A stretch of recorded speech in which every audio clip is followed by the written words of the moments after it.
اهلا بكم متابعينا الكرام، متابعي موقع تحيا مصر في كل مكان، ومعاكم في لايف جديد هنوضح لحضراتكم اسعار الطماطم واسعار الخضار في السوق النهارده. ايوه، واجب علينا كصحفيين وكاعلاميين شطار بنخاف على مصلحه البلد ان احنا نوصل لكم اسعار الناس، عشان الاحتكار، الناس اللي بتقعد تحتكر كده وتعلي الاسعار. اسعار بقى الطماطم ايه النهارده؟ هي دي 15 برضه. طب انا اعمل ايه؟ انا غصب عني قبل قبض القطه ب 300 جنيه، اجيب انا منين؟ اروح اجيب قبض ب 300 جنيه، 3000 جنيه. مساء الخير. مساء الخير، الله يخرب بيتك. انت بتقول ايه يا ابني؟ احنا جايين نطمن الناس هتقرفنا. استنى بس اما نسالك بقول اللي انت عايزه. مساء الخير. باينين يا استاذ. صباح الورد يا استاذ، كل سنه طيب. مساء الخير، صباح الورد يا استاذ، كل سنه طيب وانت طيب يا حبيبي. طمنا بقى، طالما كل سنه طيبه طمنا على الاسعار. قول لي كده سعر الطماطم النهارده عامل ايه؟ ب 20 وب 15 وب 8 اللي هي التعبانه اللي على قد ايد الزبون الغلبان. يعني في ب 8 جنيه؟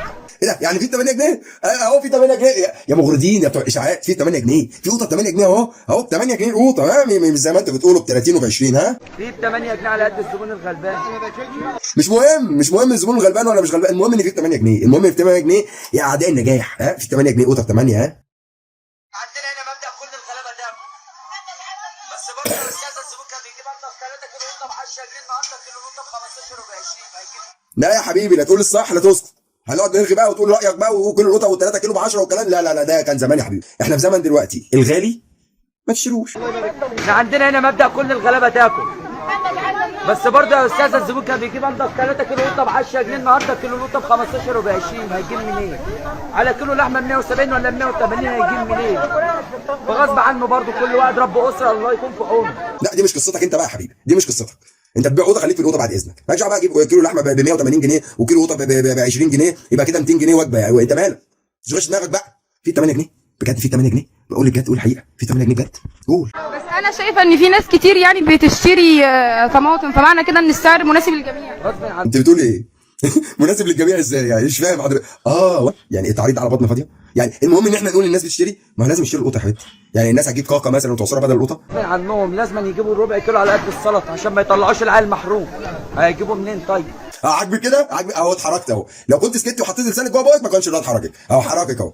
يعني الناس تبقى محرومه، ما يعملوش سلطه عشان خاطر حضرتك ترتاحي. متناول الجميع ايه؟ بطلوا بقى، بطلوا على بطن كله وعرضوا براحتكم. طب يعني هو سعر الطماطم هو المتفاوت، يعني في اسعار منخفضه وفي مرتفعه. طب بالنسبه لبقيه الخضار؟